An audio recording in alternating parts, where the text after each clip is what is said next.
Hey, hey, what do you say? Can you hear out there?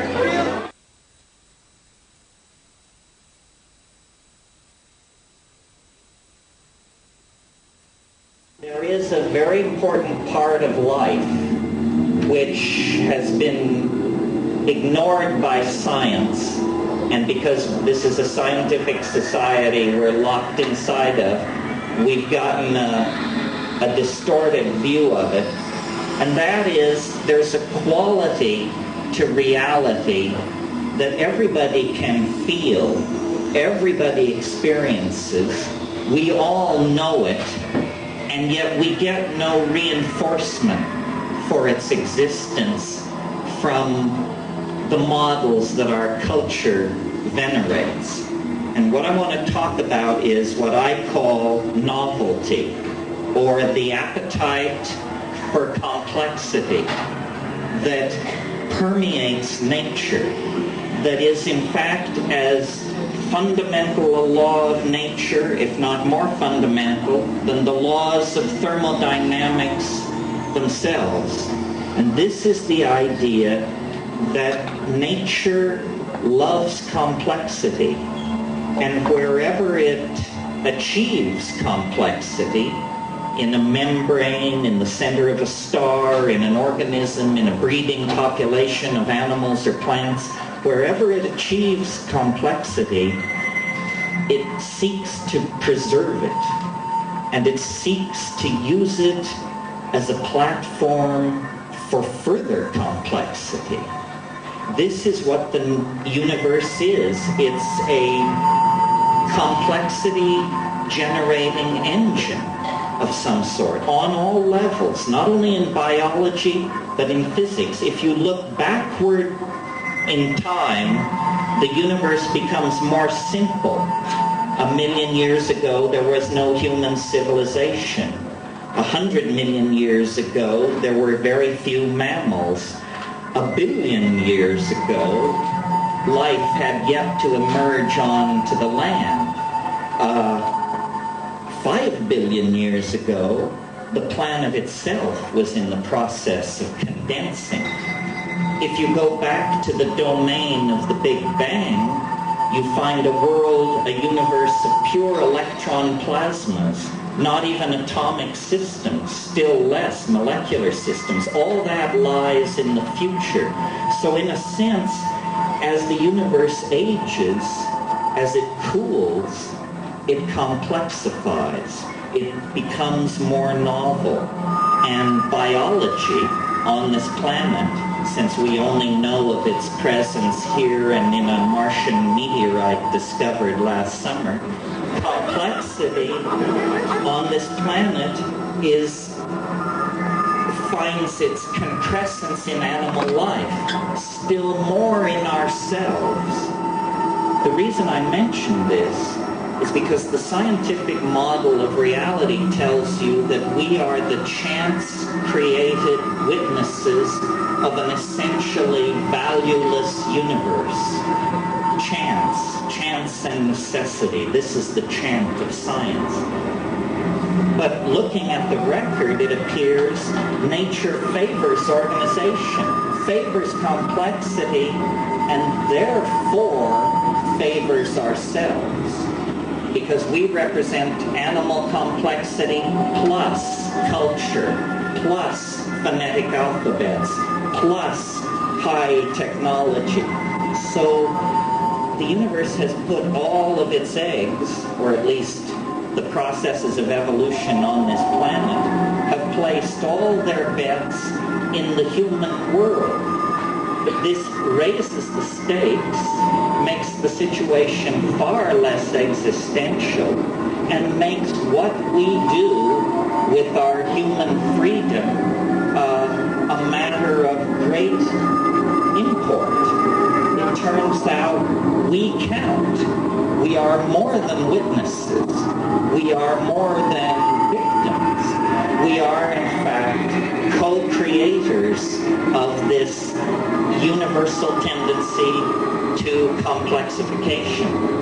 And in the psychedelic experience, we see the culmination of as a kind of anticipation of ultimate complexity, where information is holographically embedded and all things become possible. All things are now possible in the human world.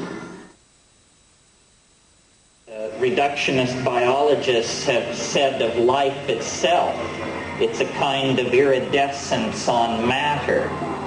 Other people say mind, conscious mind, is a kind of iridescence on biology. These are all sort of ways to dismiss what we experience as most fascinating and most beautiful. You know, Plato linked the idea of the good, the true, and the beautiful. But it's hard to tell what is good, and it's hard to tell what is true. But it's not hard to tell what is beautiful. So if you follow beauty, I think you can be pretty clear that you're not going to fall too far from the path of righteousness. That's sort of what the psychedelic path is. It's the demand that things be more beautiful, more strange, more astonishing than they've ever been before.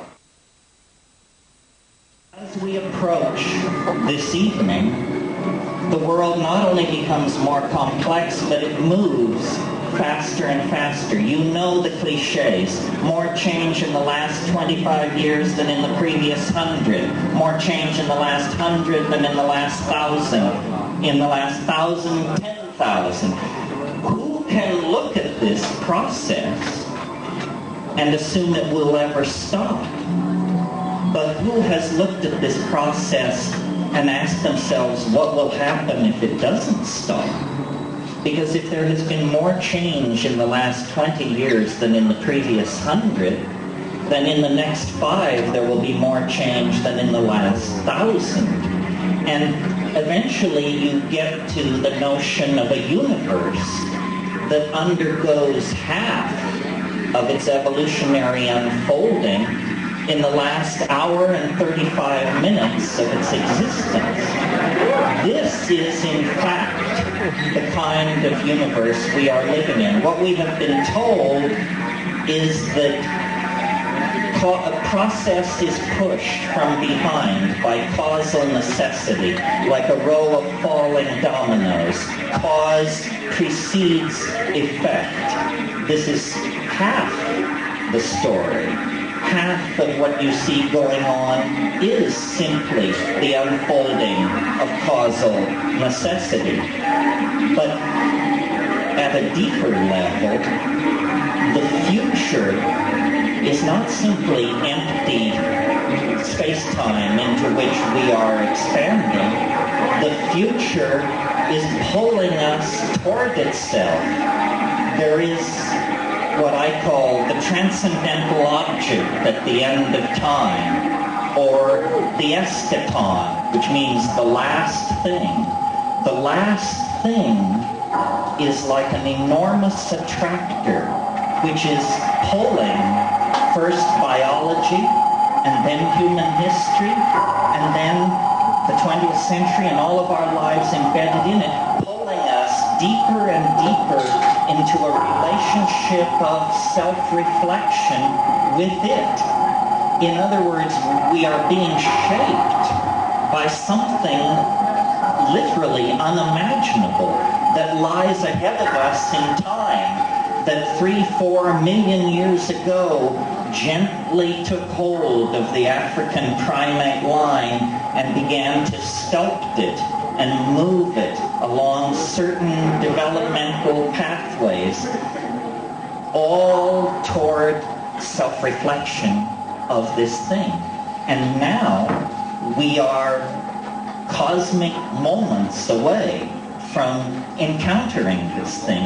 This is what the excitement of shamanism worldwide is now. Shamans are people who can see the end in some sense. Not that the end is predetermined, except that it hasn't happened. When you look into the future, you see a storm of space-time vectors and probability matrices that have not yet undergone the formality of actually occurring. That's the business of the present moment, to collapse that hyperdimensional set of space-time vectors into a here and a now with a causal identity and a vector toward the future. But we are now so close to this transcendental object that has molded the entire destiny of this planet.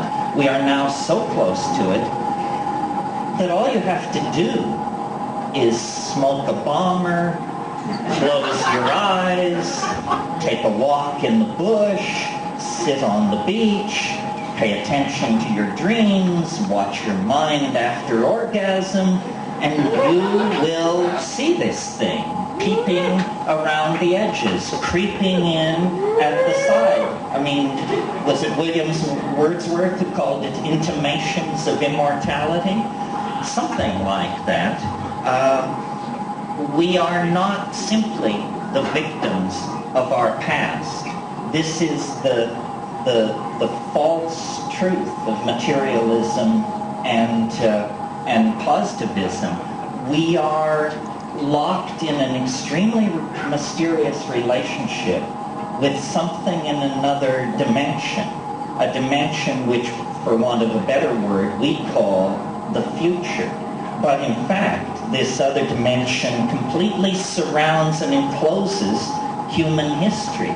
This is what shamanism is about. Shamanism is where people step out of cultural time into what Marceliade called in ilio tempore, the time before, the sacred time, the paradigmatic time, dream time, you call it down here.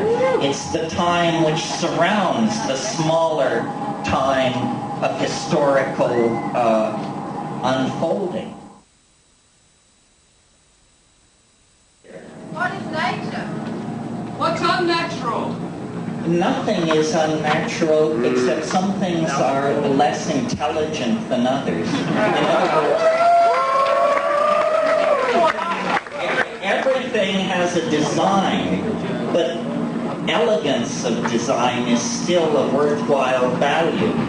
Nature, the interesting thing about nature is the risks that she's willing to take. Like if you asked yourself, what does nature do best on this planet?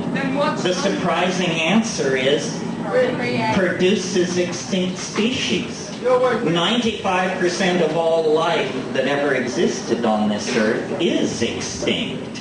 That's what happens to life. What nature has been interested in is passing on complexification of form from species to species, genera to genera, over very long periods of time. And the fact that nature will tolerate our own dear selves as a part of the natural order indicates that nature is a far more reckless gambler than we are. Our impulse is to deny ourselves, hold back. Nature's impulse, apparently, is to put the pedal of creativity to the metal by taking a primate and pushing it to the wall, boxing it in, raising the pressure, and watching the entire planet bubble its way toward metamorphosis.